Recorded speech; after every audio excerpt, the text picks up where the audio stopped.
राम मंदिर निर्माण कार्य 5 अगस्त से प्रारंभ कर दिया जाएगा, लेकिन राम जन्मभूमि परिसर में अस्थायी मंदिर में विराजमान भगवान श्री राम लला के गर्भगृह में व्यवस्था न होने के कारण भगवान झूला सवार नहीं हो सकेंगे और न ही अयोध्या के अन्य मंदिरों में झूलनोत्सव का आयोजन किया जा सकेगा। सिर्फ सीमित आयोजनों के बीच मंदिरों में साधु संत रीति रिवाजों के साथ पूजा करेंगे।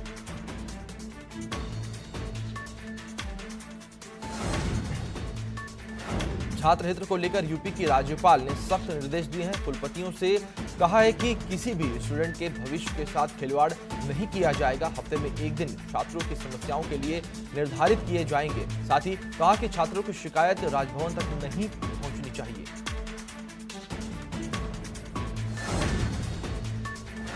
यूपी बोर्ड में सिलेबस में कटौती पर सियासत जारी है। कांग्रेस ने इसे सियासी राजिश करार दिया है। वहीं बीजेपी ने कहा है कि कांग्रेस के बारे में सब लोग अच्छे से जानते हैं। पाठ्यक्रम से कांग्रेस का इतिहास हटाया गया है।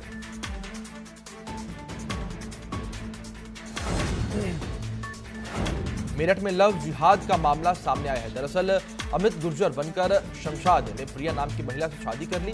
शादी के बाद शमशाद ने पत्नी प्रिया और बेटी की हत्या कर दी और हत्या कर शव को घर में ही गाड़ दिया। फिलहाल पुलिस आरोपी की तलाश में जुट गई है।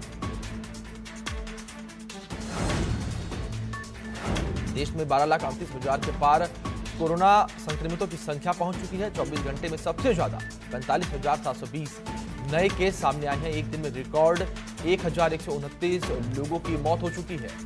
अब तक 7,82,606 मरीज ठीक भी हो चुके हैं।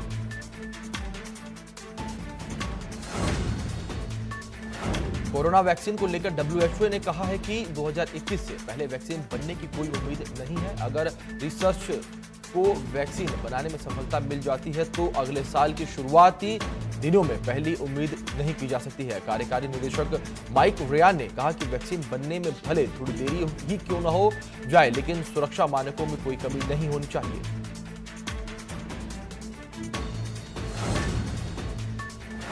तो वहीं यूपी में एक बार फिर कोरोना का बम फूटा है। पिछले 24 घंटे में कोरोना के 2,308 नए पॉजिटिव केस सामने आए हैं। प्रदेश में कोरोना संक्रमण से अब तक 1,263 लोगों की मौत हो चुकी है।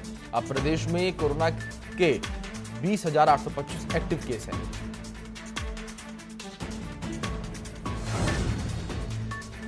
कानपुर में कोरोना मरीजों की संख्या में बढ़ोतरी होती चली जा रही है।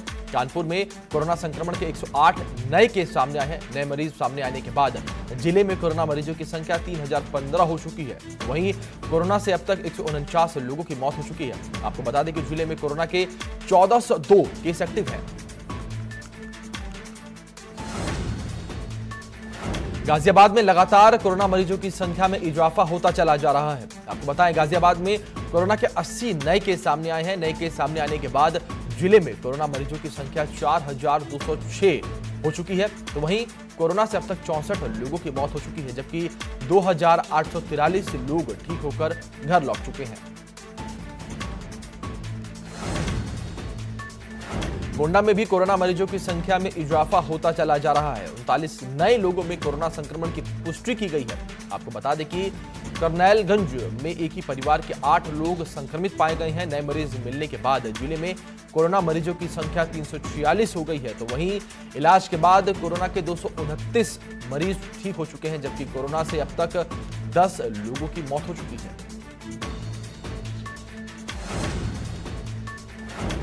लखनऊ में कोरोना के लगातार बढ़ते मामलों को देखते हुए मंत्री सुरेश कुमार खन्ना अचानक लोक बंधु अस्पताल पहुंच गए। इस दौरान सीएमओ और निर्देशक भी मौजूद रहे। आपको बता दें कि कोरोना के चलते लगातार मंत्री अस्पतालों का निरीक्षण कर रहे हैं।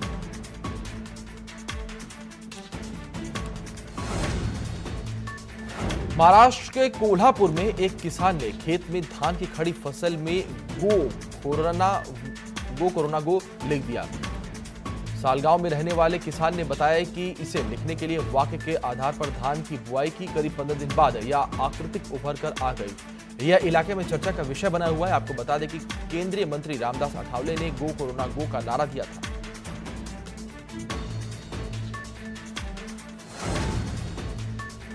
बस्ती में कोरोना से जूझ रहे एक कानूनगो की मौत हो गई है। जिला प्रशासन ने इस मामले में संज्ञान लेने की जहमत तक नहीं की, जिसके विरोध में तमाम राजस्व कर्मी सदर तहसील पर धरना देने पहुंच गए और जमकर नारेबाजी की।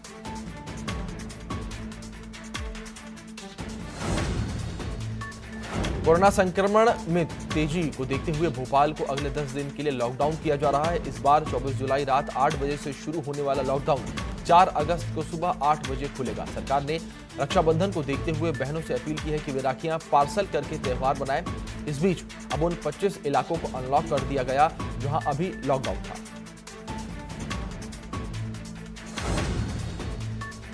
मुरादाबाद के जिला अस्पताल के तीसरी मंजिल से कोरोना संदिग्ध मरीज गिर गया। बताया जा रहा है कि मरीज आइसोलेशन वार्ड की खिड़की से गिरा, तो वहीं अस्पताल प्रशासन ने मरीज पर भागने का आरोप लगाया है। फिलहाल मरीज को इमरजेंसी वार्ड में भर्ती करवा दिया गया है।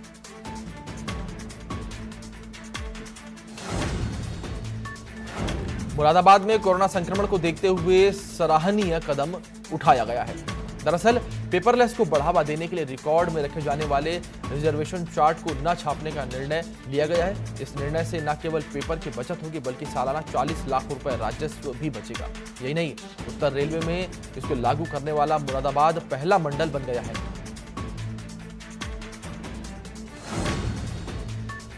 गोरखपुर में मरीज के परिजन मरीज को स्ट्रेचर पर डालकर अस्पताल में भर्ती करवाया। दरअसल एक बच्ची को लेकर उसकी मां और नानी जिला अस्पताल लेकर गई थी। बच्ची के पैर में चोट लग गई थी। अस्पताल पहुंचने के बाद स्ट्रेचर तो नहीं मिल गया, लेकिन वार्ड तक ले जाने वाला कोई नहीं था। मदद के लिए कोई भी आगे नहीं आया।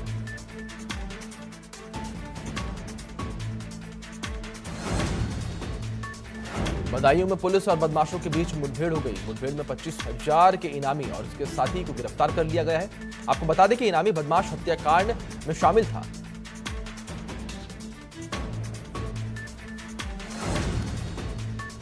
मुजफ्फरनगर में भी पुलिस और बदमाशों के बीच मुठभेड़ हो गई। मुठभेड़ में एक बदमाश घायल हो गया, साथ ही एक सिपाही भी घायल हो गया। आपको बता दें कि बदमाश ने 2 दिन पहले एक दवा एजेंसी से 1.5 लाख की लूट की थी, तो वहीं घायल बदमाश के 2 साथी मौके से फरार हो गए। पुलिस ने बदमाश के पास से 1,30,000 की नकदी बरामद की है।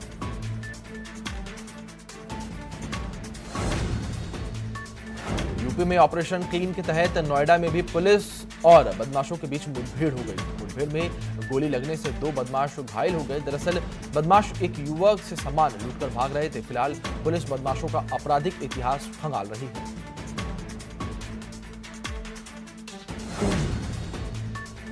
हापुड़ में पुलिस और बदमाशों के बीच मुठभेड़ हो गई। मुठभेड़ में बदमाश के पैर में गोली लग गई। आपको बता दें कि 18 महीने से बदमाश फरार चल रहा था। हिस्ट्री शीटर बाबू गैंग थाना क्षेत्र में मुठभेड़ बताई जा रही है।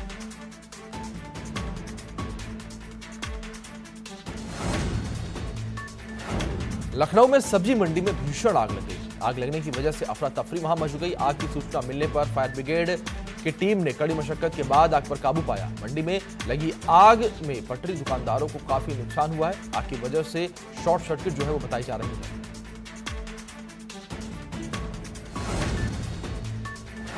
सहारनपुर में ताश खेलने को लेकर 2 पक्ष आमने सामने भिड़ गए। दोनों पक्षों के बीच जमकर लाठी डंडे चले। इतना ही नहीं, एक दूसरे पर पथराव भी यहां पर किया गया। इस झड़प में करीब 12 से ज्यादा लोग घायल हो गए। सूचना मिलने पर घटनास्थल पर पुलिस पहुंची और सभी घायलों को पुलिस ने अस्पताल पहुंचाया।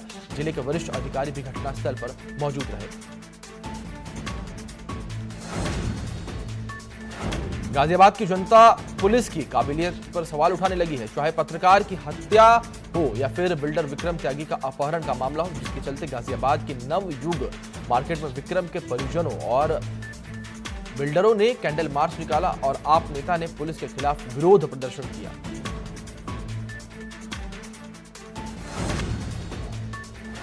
बुलंदशहर में नाले में अज्ञात युवक का शव मिला है। शव मिलने से लोगों में हड़कंप मच गया है। तो वहीं लोगों का कहना है कि युवक की हत्या कर शव को नाले में फेंक दिया गया है। सूचना मिलने पर पहुंची पुलिस ने शव को नाले से बाहर निकाला और पोस्टमार्टम के लिए भेज दिया है। फिलहाल पुलिस युवक की पहचान करने की कोशिश कर रही है।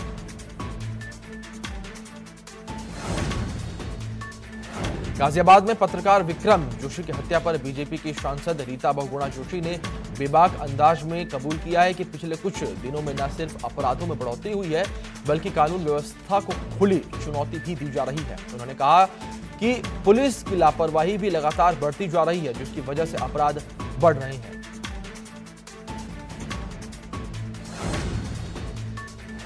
जालौन में किसान की अज्ञात लोगों ने हत्या कर दी। सुबह खेत पर पहुंचे परिजनों ने जब मृतक खून से लथपथ देखा तो मामले की सूचना पुलिस को दी। सूचना मिलने पर पुलिस ने जांच पड़ताल करते हुए शव को पोस्टमार्टम के लिए भेज दिया है। आपको बता दें कि किसान पर कुल्हाड़ी से वार किया गया था।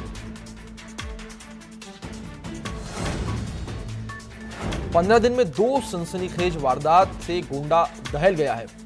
करनैलगंज में सिर काट के मंदिर के पास बुजुर्ग का शव फेंक दिया गया। पुलिस ने हत्यारे को गिरफ्तार कर लिया है, तो वहीं पुलिस ने आरोपी को मानसिक विक्षिप्त बता रही है। भारी संख्या में पुलिस बल को तैनात कर दिया गया है। आपको बता दें कि 15 दिन पहले घटनास्थल पर पीट कर एक युवक की हत्या कर दी गई।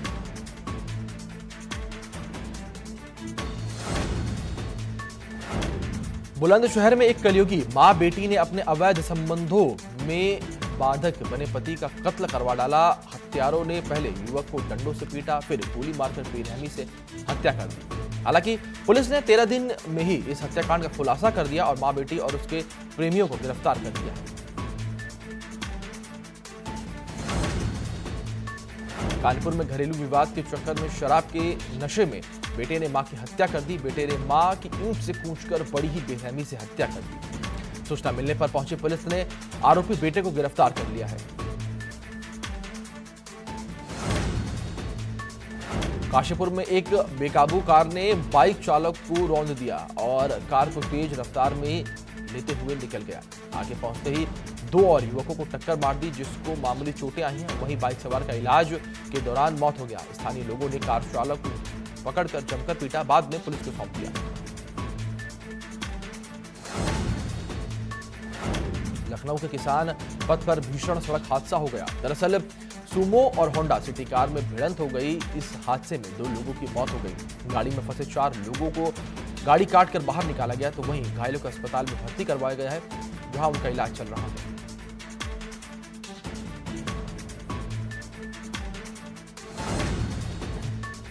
उन्नाव में नगर कोतवाली इलाके में 2 महिलाओं के शव मिलने से हड़कंप मच गया। बताया जा रहा है कि झाड़ियों में कई दिन पुराने शव मिले हैं। स्थानीय लोगों की सूचना पर फील्ड यूनिट और डॉग स्क्वाड मौके पर पहुंचा। हालांकि अभी तक शव की शिनाख्त नहीं हो सकी है। बाराबंकी में छेड़खानी से तंग आकर एक छात्रा ने सुसाइड कर लिया। 10वीं कक्षा की छात्रा ने छत से कूदकर अपनी जान दे दी। दरअसल आए दिन उसे कुछ मनचले परेशान किया करते थे। 2 दिन पहले ही छात्रा के परिजनों और मनचलों के बीच कहासुनी हुई थी। मनचलों ने छात्रा के घर वालों से मारपीट भी की थी। वहीं आत्महत्या के बाद पुलिस ने एक युवक के खिलाफ मुकदमा दर्ज किया है।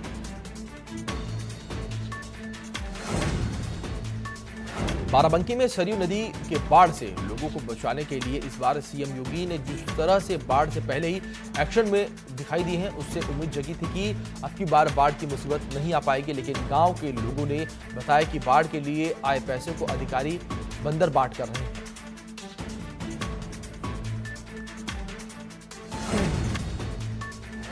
बाढ़ की वजह से महाराजगंज में तबाही मची हुई है। दरअसल नेपाल में भारी बारिश से गंडक नदी का जलस्तर बढ़ गया है। नदी का जलस्तर खतरे के निशान से ऊपर है। आपको बता दें कि बाढ़ की वजह से 3 गांव में जबरदस्त तबाही मची हुई है। तो वहीं बाढ़ पीड़ितों का आरोप है कि बाढ़ का कोई सुध नहीं ले रहा है। आगरा में स्थायी जेल में 4 बंदियों ने भी भागने की कोशिश की। बताया जा रहा है कि कैदी खिड़की तोड़कर भाग रहे थे। कैदियों के शोर मचाने पर पीएसी जवान ने कैदियों को दबोच लिया। बताते चलें कि चारों कैदी अलग अलग मामलों में अस्थायी जेल में बंद हैं।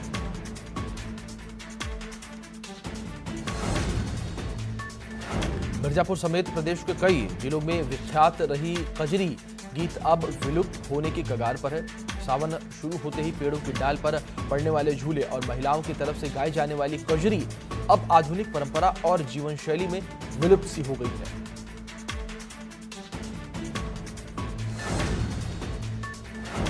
अमेरिका के विदेश मंत्री माइक पोम्पियो ने चीन पर निशाना साधते हुए कहा है कि चीन के खतरे को देखते हुए अब यह बेहद जरूरी हो गया है कि अमेरिका जैसे लोकतांत्रिक देश एक साथ मिलकर काम करें। साथ ही कहा कि चीन के खिलाफ सभी लोकतांत्रिक देशों को लामबंद होने की जरूरत है। चीन लगातार भारत के पड़ोसियों को अपने प्रभाव में लाने की कोशिश कर रहा है। इसी प्रयास में उसकी नजरें भूटान पर भी हैं। हालांकि भारत सरकार इसे लेकर काफी सजग है और वह इस हिमालय देश के साथ अपने पुराने संबंधों को और मजबूत करने में कोई असर नहीं छोड़ना चाहती। मोदी सरकार दोनों देशों के बीच और ट्रेड पॉइंट्स से लेकर रेल लिंक तक प्रयास कर रही है।